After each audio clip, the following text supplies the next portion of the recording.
دا ملګری تپوس کوي چې یو سړی موس کوي او ايحسب ان ماله اخلده،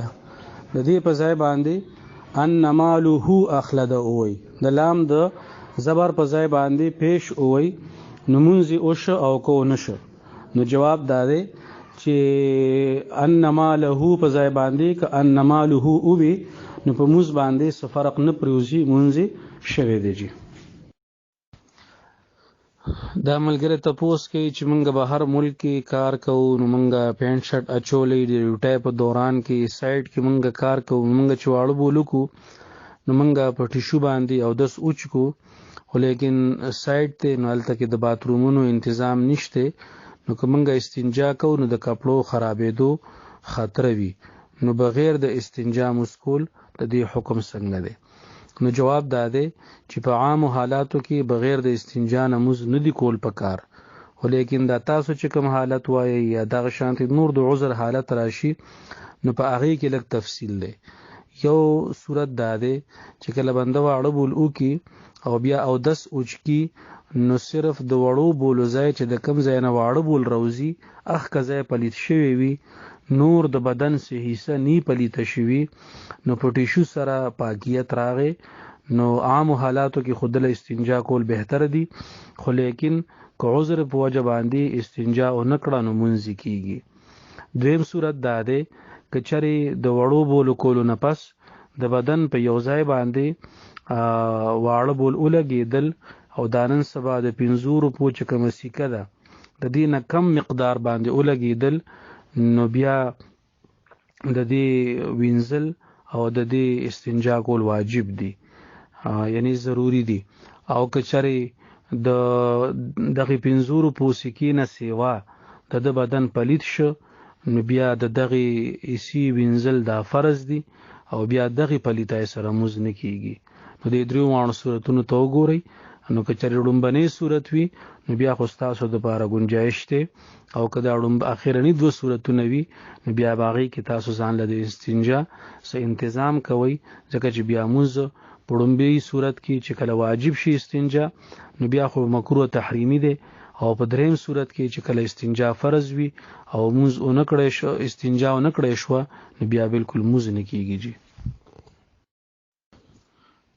دا ملګری تپوس کوي چې دا نن سبا کورونو ته خلق راځي او زنانو ته وایي چې تاسو کوم ویښته منګس کړي دي او هغه جمع کړي دي، نو منګ دله شیمپو درکو یا پیسې ورکوي او د هغې نه هغه ویښته علي، نو وی چې دا ویښته اغوستل او د دې خرڅول جایز دي او که ناجایز دي؟ نو جواب دا دی چې د انسان د بدن څه قسمه حصه چې وي نو د هغې خرڅول حرام دي، ناجایز دي. زنانو د پاره په دې باب کې ډیر احتیاط پکار دی چې هغه د خپل سر منګس کړي شوي ویښته هغه سنبال ساتي، او چې کورونو ته کومې زنانه راځي نو په هغې باندې خرڅول د دې حرام دي، د دې بدله کې څه څیز اغوستل، خواه هغه پیسې وي خواه هغه نور اشیای ضرورت وي، نو د هغې اغوستل هم حرام دي او دا خرید و فروخت حرام دی. جی دا ملګری تپوس کوي چې کوم خلک د پاکستان نه بهر نور ملکونو ته غیر قانوني طور لاړ شي او هغې هلته کې محنت مزدوري کوي، نو د هغې ګټه وټه دا حرامه ده او که حلاله ده؟ نو جواب دا دی چې بل ملک ته غیر قانوني تلل دا یو جرم دی، خو لیکن دا جرم قانوني جرم دی. د قانوني جرم مطلب دا دی چې د پاکستان ریاست ته یا یو بل ملک ته نو دا د هغې د قوانینو خلاف ورزي ده، او دا خلاف ورزي کول دا په شریعت کې هم نه دي جایز. لیکن که چرې دی لاړم او هلته کې د ده کاروبار حلالو مزدوري حلاله وه نو د ده چې کومه کمایي ده نو هغه حلاله ده، کار د ده غلط دی نو کول داسې په کار، خو لیکن چې کومه کمایي دی کوي نو د کمایي دارومدار هغه په محنت باندې دی چې په کومه طریقه باندې د وګټله، کار یې څه دی کاروبار یې څه دی، که هغه جایز وي نو رزق یې حلال دی. جی دا ملګری تپوس کوي چې یو کس دی دکاندار دی، هغه سره د فرانس بسکټ پراته دي، نو هغه وایي دې سره زه څه وکړم، چاله خیراتي هم نشم ورکولی، خرڅ یې کړم او که څه ورسره وکړم؟ نو جواب دا دی چې د عشق او د محبت تقاضا خدا ده چې دغه بالکل ختم کی ضایع کی او نیب چابانی خرڅ کی او نه چاله غستل پکار دي ځکه چې هغه زمونږ د نبی اکرم صلی الله علیه وسلم کمی خاکو بارکه انتهایی سینه زورای سره کمی مظاهره وکړي یا ارادي ښکارا کړي انو داغي نه پس د هغه مصنوعات مکمل طور بایکاټ پکار دي داغي خرصولم نری پکار د هغه اغستلم نری پکار نو دا خو د عشق او د محبت تقاضا ده خو کچری یو دکاندار کمزوري وي او هغه ته پته لګي چې دا کززا یکوم نو زما ډیر تاوان کیږي او هغه تاوان زما د پاره ناقابل برداشت دی انو بیا اغله په کار دی چې دغه د ضایع کینه چاله د خیراتیوم نور کوي چې کم باندې د خپل مال ورکړی دی نو هغه د خرڅ کی او نور د چې کم دی نراړيږي د عملګری تاسو کوي چې یو کس شیطانی خوب ولید او د دنه منی خارجي ده خو لیکن لا منی خارج شوی نه و چې دی راویښ شو منی خارج نشو نو آیا په د باندې غسل فرض شو که فرض نشو نو جواب داده چې کله منی د خپل ځای نه راو نه وته نو د غسل د فرض کېدو هغه وجه مخې ته نشته نو لہذا په د باندې غسل فرض نه دی دا تاسو چې کوم مسلې باره کې تفصیلی سوال کړی دی د شریعت په اصطلاح کې د دې مسلې عنوان دی حرمت مصاهرت دا د دې مسلې عنوان دی او د دې مسلې مطلب دا دی چې کله یو سړی یوې زنانه سره نکاح وکړي نو دا مونږ ویلي دي او مونږ ته پته هم ده چې د نکاح په وجه باندې په دې سړي باندې خپل خواخي حرام شوه د اوس زندګۍ بر خپل خواخي سره نکاح نشي کوله ځکه چې کومې زنانه سره د نکاح والا تعلق قائم شو نو دغه زنانه مور او نیا او دغه شان دغه زنانه اولاد په دې سړي باندې حراميږي نو نکاح د یو زنانه ته د نږدې کېدو یو جایز لار ده خو کچره خدای مکه یو سړی یوې زنانه ته په غلطه لار نږدې شو خدای مکه هغه یو زنانه سره بدکاری وکړه یا یو زنانه په شهوت سره ټچ کړه نو دې سره د دغه زنانه مور نیا بره طرف ته چې سورزي دغه شان دغه زنانه اولاد لاندې چې سورزي هغه په د باندې حراميږي دا د دې مسلې باره کې بنیادی یو اصولی خبره ده د دې مسلې پر اړه کې بیا فقها فرمایي کچری یو سړی دی او هغه خدای مکه خپل لور په شهوت سره ټچ کړه انو په د باندې خپل خزه حراميږي او د دغه شهوت سره ټچ کول دې ته وی حرمت مصاهرت دا یو خبره شو دویمه خبره ده چې دا تاسو په کومه طریقه باندې خبره وکړه نو په مکمل طور په دغه طریقه باندې خبره نه ده صحیح بلکې مطلب دا دی چې کله یو سړی خدای مکه هغه د شپې را پاسې زه تاسو ته کلاو ځکه خبرې کوم چې تاسو یې مالا تفصیل کې جواب راکړئ یو سړی د شپې را پاسې هغه خپلې بیبي ته د لاس ورړلو اراده وکړه هغه وخت کې هغه جذباتو کې هغه شهوت کې او د هغه لاس خپل لور لورغه نو دغه ټچ کوم دی لاس لګیدل بغیر د درمیاني کپړې نه د جسم هر ځای سره چې لګیده انو دغه دې ته وي د شهوت هغه ټچینګ ولیکن چې کله یو سړی دی هغه د محبت په وجه باندې دا تاسو چې کوم وی چې لور پوزیشن والی کور تراشي هغه خپل لور ځان ته راجوختي خپل لور خولي نو عام حالاتو کې چې تاسو چاته دا مسله نی ویلي نو داغه په ذهن کې دغه طرف ته خیال نزي نو چې خیال نزي نو بیا دې مسلې ته په دغه ځای کې ضرورت نشته دا هغه د عام طور د دې مواقع دوه راځي یا هغه موقع چې کله بغلطه کې ټچ شي او یا هغه موقع چې کله خدای مکه یو انسان د خباست انتها ته ورسی چې هغه بیا په لور خور باندې نوي نو عام طور دغه ځایونو کې دغه مسلې نوبت راځي. خو لیکن د چری یو سړی دی د هغه لور 2 کالو نه باو ده او هغه خپل لور ځان سره راجوخته کړه د محبت د وجنه او هغه خپل لور خپل کړه نو په دې کې د شریعت په نظر کې څه حرج نشته. البته که د دې شاته دغه نیت کې څه فتور او خرابواله راغی او دغه شهوت هم پیدا شو نو بیا بغیر د څه شک شوبې نه دغه لور مور چې دا یعنی د دې سړی خزه هغه په د باندې حراميږي. دغه مسله به د خواخي باره کې وي چې کله سړی خپل خواخي په شهوت سره ټچ کی یا خدای مکه سره بدکاریو کی نو د خپل خزه یعنی دغه خزي لور دغه خواخي لور دا په د باندې حراميږي. دا ملګری تاسو کوي چې یو کس گاډي اخلي نو سپېسي هغه کی او نیمه پیسې یا د نیمه نسیوا پیسې وسره بل کس کی او هغه ورته وایي چې دا پیسې زه د لا گاډي اخلم او چې زه سوره پیسې دی گاډي کې ورکوم نو ته به دغه پیسې مال په قسطونو باندې راکې او سیوایي پیسې وسره مقرر کی چې دا به راکې. نو دوی وایي چې دغه سیوایي پیسې ورکول د دې شرعي حیثیت څنګه دی؟ نو جواب دا دی چې کله دا دویم کس گاډي کې پیسې ورکي نو دا دله دې گاډي نالي بلکې دا په حقیقت کې دله قرض ورکي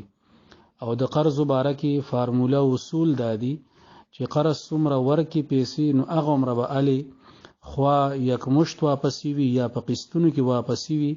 خو د قرض په مقدار چې سوره پیسې دي دا غینه اضافه کول او پاغي باندې سیوا پیسې غستل د سود کی راځي. لہذا استاسو د غملګره چې کوم گاډي کې دله پیسې ورکي د نیم گاډي علي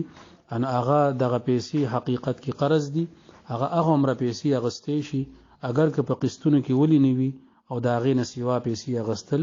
جایز نه دي.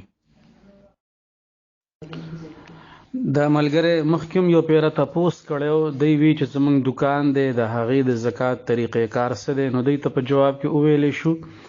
چې تاسو په کال کې یو پیره د خپل دکان پورا قیمت معلوم کړئ د هغې اشیاء د هغې تمام سرمایه معلومه کړئ. نو دی د هغې نه پس بل سوال کوي دی وی چې مونږ ته چا ویلي دي چې په دکان باندې زکات نه وي زکات په سونا چاندي یا نغدو پیسو باندې وي. نو دی یو دا تاسو کوي او دویم تاسو دی دا کوي چې کوم ته اسانه طریقه او خوله د دکان معلومول دا ګران کار دی. نو جواب دا دی لومبنه خبره دادا چې تاسو ته چا دا ویلی دي چې په دکان باندې زکات نشته نو دا خبره بی بنیاد ده صحیح نه ده غلطه خبره کړې ده. زکات په سونا چاندي نغدو پیسو او مالی تجارت باندې وي. اوس ما تجارت هغه د دکان په شکل کې دی هغه د پلاټ په شکل کې دی هر یو شکل کې چې وي نو هغه چې کله نصاب ته ورسی د قرضونو نه سیوا انو بیا پاغي باندې به زکات فرض کیږي. نو لومبنه خبره خدا چې د ملګری ته تاسو وایي چې دا تاسو کوم خبره کوي نو دا صحیح نه ده اسنه هغه بل چاته کې نور ملګری هغه په غلطه لار روان نشي. دویمه خبره ده چې د زکات ما تاسو ته دغه کلیپ په جواب کې تفصیل سره ویلو چې زکات دا په ټوټل سرمایه باندې دی په اندازه باندې نه دی. نو د سرمایي معلومول چې تاسو ته کومه طریقه مناسب ښکاری په هغه طریقه باندې معلوم کړئ نو چې تاسو ته یقیني سرمایه معلومه شو نو دا غي زکات ورکړئ. ما سره د دین علاوه اسانه طریقه ذهن کې نشته خو بس صرف دوره ضروری ده چې یقیني سرمایه معلومول دي چې تاسو دکان کې سرمایه سوره ده بس دغه معلومه کړئ دا غي زکات بیا ورکړئ. دا ملګری تاسو کوي چې ماسختن موز امام پڑھاوو نو قرائت کې غلط شو نو شاته صفنا ورلا یو مقتدی فتح ورکړه نو اخره کې امام سجده سهو وکړه نو عوامو کې اختلاف راغی چا به مشبه دي چا به نه دي شوی نو د دې باره کې تاسو کوي چې دا مشبه دي او کنه دي شوی. نو جواب داده چې کله یو کس ته امام وي یا یوازې مسکون کې وي او هغه ته شک راغی چې زما د دې غلطۍ په وجه په ما باندې سجده سهو رااله یا رانله او حقیقت کې په هغه باندې سجده سهو نه راغلی محض د شک په بنیاد باندې هغه سجده سهو وکړه نو دې سره مونځ نه باطلیږي، مونځ یې شوی دی. چونکې تاسو علما هم یې او د مسله کې د عوامو اختلاف هم راغلی دی. نو د امداد المفتیین هغې کې صفحه نمبر 317 باندې لیکلی دی چې امام پر سجدہ سہو واجب نہ تھا مگر اس نے کر لیا، نماز درست ہے یا نہیں؟ نو هغې جواب ورکو نماز درست مگر خلاف اولا ہوئی. نو موز خلاف اولا شوی دی، اعادې ته هم ضرورت نشته او موز شوی دی. دغه رنګ نماز کے مسائل کا انسائکلوپیڈیا جلد نمبر 3 صفحہ نمبر 49 کی لکلی دی اگر کسی پر سجدہ سہو واجب نہیں ہوا تو محض شک اور شبہ کی وجہ سے سجدہ سہو نہیں کرنا چاہیے، اور اگر اتفاق سے غلطی سے سہو سجدہ کر لیا تو نماز ہو جائے گی، دوبارہ پڑھنے کی ضرورت نہیں ہوگی اور آئندہ محض شک اور شبہ میں سجدہ سہو نہ کرنا چاہیے. نو د دې دواړو حوالو نه معلومه شوه چې موږ د دې شوی دی، دوباره موږ کولو ته ضرورت نشته. جی دا ملګری تپوس کوي چې موږ لا 2 قسمه چینی راځي، یو 4200 باندې ده او بل 3200 باندې. 4200 والا غټه ده، 3200 والا نری چینی ده. نو دی دا وایي که چېرې موږ دا دواړه میلاو کو او په ګران ریټ خرڅو یا ولا درمیاني ریټ مقرر کو نو دا جایز دی او کنه او کني میلاو. نو جواب دا دی چې ظاهره خبره ده چې د دواړو قسمه چینو د ریټ په میاس کې 1000 روپۍ فرق دی، نو هغه مره فرق به کوالټۍ کې اوم وي. غټه چینی دا بهترینه وي او نری چینی به د هغې په نسبت باندې دومره بهترینه نه وي. نو د دې دواړو یو ځای کول دا به هر حال ملاوټ کې راځي، د دې نه احتراز پکار دی. بس تاسو غټه چینی په خپل ریټ باندې خرڅوي، نری چینی په خپل ریټ باندې خرڅوي، او که څوک درته ووایي چې موږ له ملاو کا نو هغې دپاره بیا اجازت شته، خو لیکن که دغه شانتې تاسو ملاو کړه نو بیا به دا هغه دوکه کې راځي کوم نه چې نبی اکرم صلی الله علیه وسلم منع فرمایلی ده. دا ملګری تپوس کوي چې کله موږ بسترې ته شو نو بیا آیات الکرسی یا درود شریف که په ملاسته باندې یا په ډډه لګولو باندې بندوي نو په دې کې څه حرج شته او که نشته؟ نو جواب دا دی چې اگر چې ډیره بهتره خو به دی چې بنده تلاوت کوي نو په ناسته باندې قبله رخ وغیره نور چې کوم آداب دي د هغې رعایت وساتلی شي. البته د وده کېدو په وخت کې که بنده په ملاسته باندې ذکر اذکار یا د قرآن پاک تلاوت یا آیت الکرسی وغیره وي نو په دې کې څه حرج نشته، خو په شرط د دې چې دا زبانی وي. که قرآن پاک کې وي نو بیا قرآن پاک په ملاسته یا په ډډه باندې کتل د هغه د ادب نه خلاف دي. نو که بیا هغه قرآن پاک کې لولي نو هغې دپاره خو د پوره آداب او رعایت ساتل پکار دي، او که په زبانی وي نو بیا په ملاسته باندې ویلو کې څه حرج نشته. جی دا ملګری تپوس کوي چې یو کمره کې قرآن پاک پروت وي او یو ملګری په تیز आवाज باندې غانا او لګي یو مین دو د پاره، نو د دې څه حکم دی؟ نو جواب دا دی که چېرې کمره کې قرآن پاک نوي پروت هم نو د دې نه بغیر غانا الګول غانا اوریدل دا ناجایز او حرام دي. او چې کومه کمره کې د قرآن پاک په شانتي مقدس او الهي کتاب موجود وي نو بیا په هغه ځای کې ناجایز اوازونه اوچتول د هغې حرمت او د دې شناعت او قباحت نورم سیوا کیږي. دا ملګری تپوس کوي چې منګه د بناتو مدرسه د اسکول ترتیب هم دی، د هغې ماشومانو دپاره د هغې چې کوم د سټیشنرۍ ضروریت وي ان هغه منګه دکان کلاو کړی دی، په دکان په شکل کې منګ سره هغه پراتی، نو هغې کې منګ له چې کوم ګټه کېږي نو هغه خو منګه کوو، خو کتابونه منګ ځان سره نشو ساتلی، د فنډ مسله وي. نو چې کله یو نوی ماشوم داخل شي نو منګ هغه دپاره کتابونه راوړو، نو منګ له هغه اصل دکاندار یو پرسنټیج باندې راکوي. نو که چېرې هغه کتابونه منګه په ماشوم باندې خرڅو نو د هغه نه هغه ګټه کول دا شرعاً جایز دي او که ناجایز دي؟ نو جواب دا دی که چرې هغه ماشوم داخل شي او تاسو له پیسې درکې یا د هغه ذمہ دار او نگران او تاسو ته ووایي چې دی ماشوم له تاسو کتابونه راړئ، نو بیا خو چې تاسو په کوم قیمت باندې والی نو په هغه قیمت باندې به ماشوم له ورکوي، د هغې نه سیوا پیسې اغستل ستاسو لپاره جایز نه دي.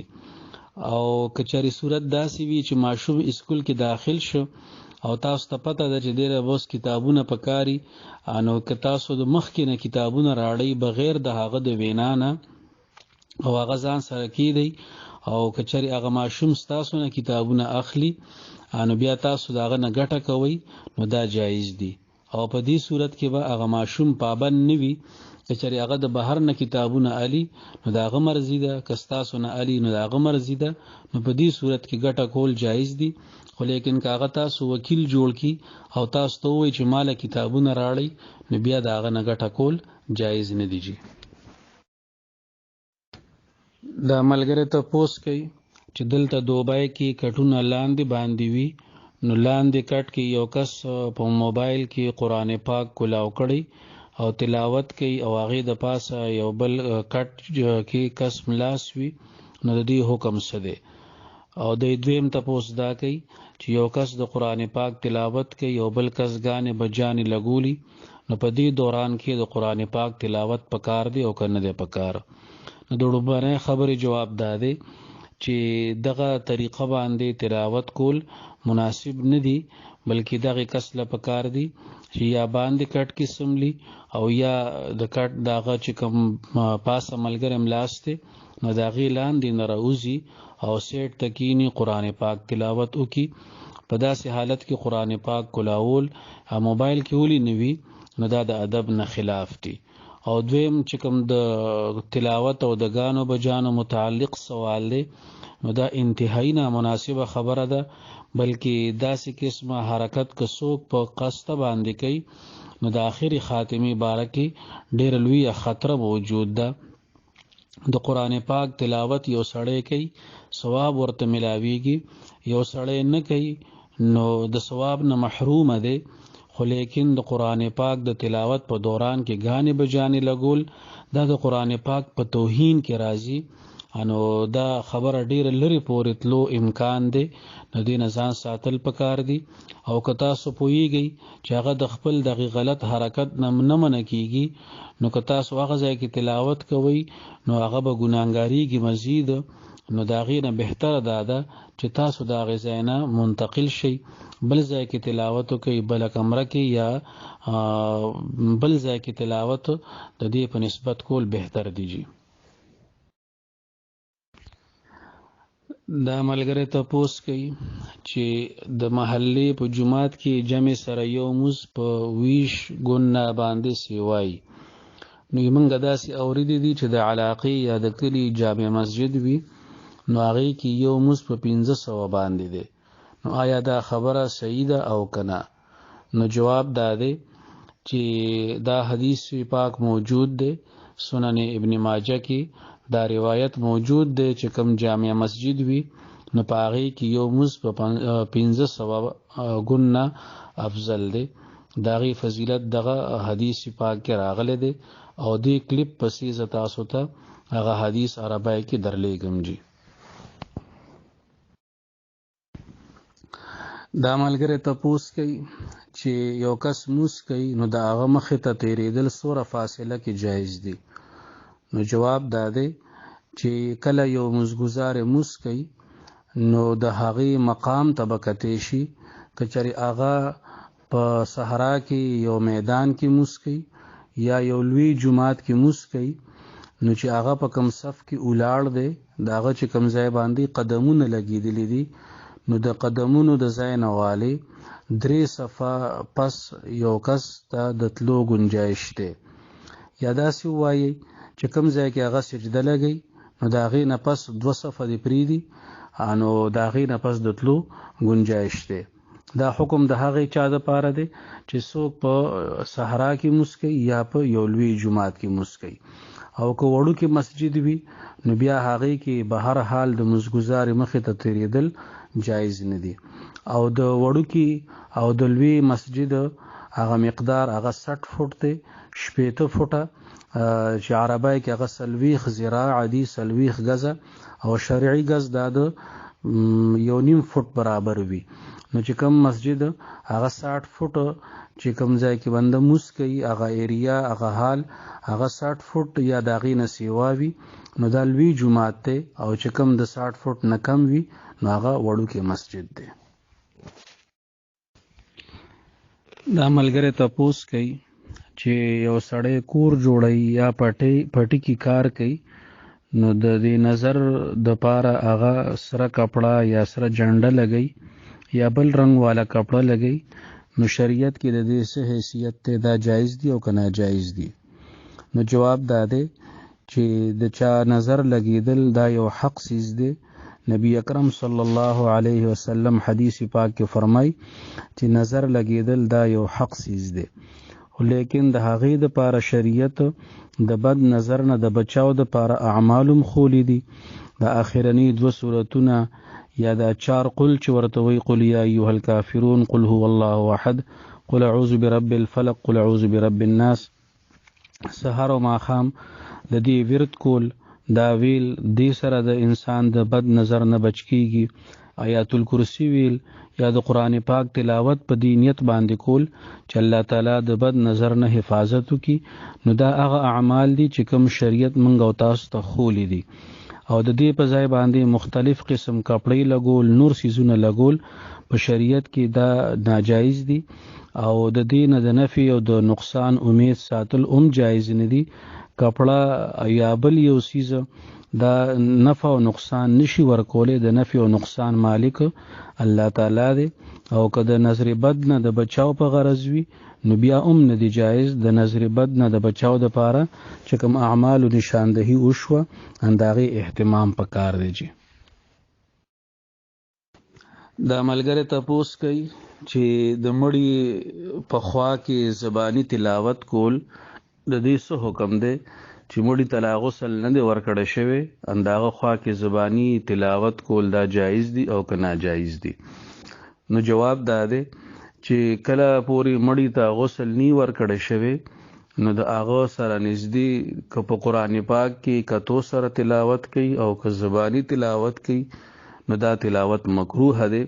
البته که د مړی نه لږ فاصله کې لري ناست وي او څوک تلاوت کوي نو په هغې کې څه حرج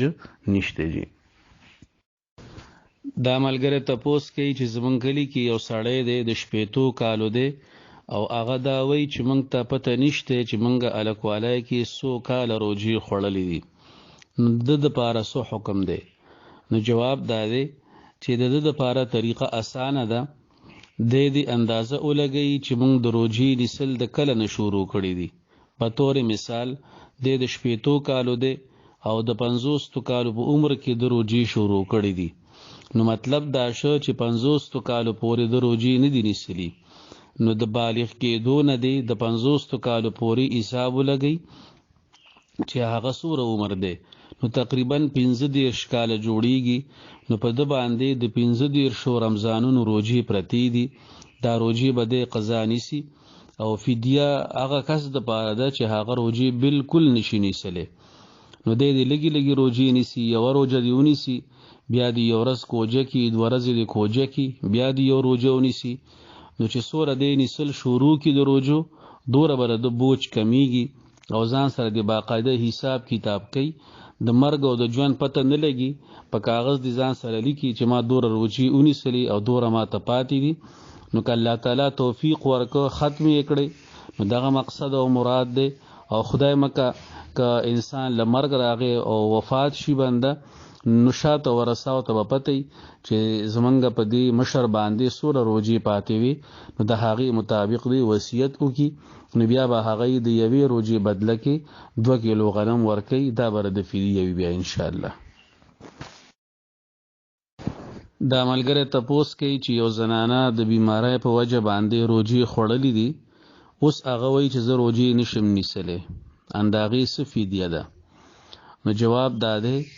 چې کله یو انسان د عذر د وجنه روجي اخري نو په هغه باندې لومبنی حکم داده چې هغه به دغه روجي دوباره نیسي او کچری هغه کې د روجو نیسلو طاقت نوي خو لیکن هغه ته امید شته چې زه به خشم او د روجي نیسلو باندې به قادر شم نو هغه له فدیه ورکول جایز نه دي هغه به انتظار کوي او روجي به نیسي لیکن که یو زنانه داسې مرض کې مبتلا ده خدای مکه یا داسې عمر ته رسېدلې ده چې د هغې د طاقت دوباره راتلو امید نشته نو بیا دغه زنانه فدیه ورکولی شي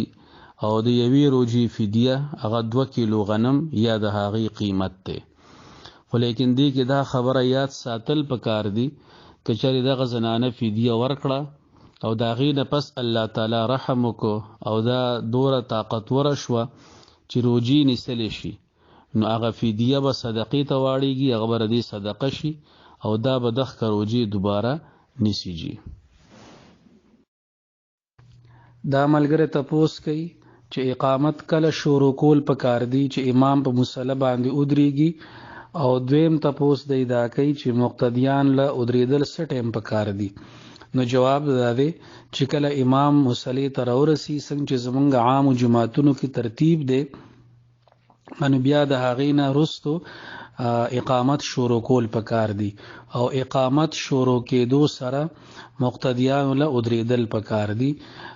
د حی علی الصلاة حی علی الفلاح او قد قامت الصلاة نه پس مقتدیانو د پاره ناسته دا د مزد آدابو نه خلاف ته د دې نه مخکې ودرېدل بلکې د اقامت په شروع کې ودرېدل افضل دی دا ملګری تپوس کوي چې کله اقامت کیږي نو امام به الله اکبر کله وي نو جواب دا دی چې کله اقامت خلاص شي نو د هغې نه پس امام له الله اکبر ویل پکار دی د پاره د دې چې کوم مقتدی اقامت کوي چې هغه تکبیر تحریمه امام سره د یو ځای ویلو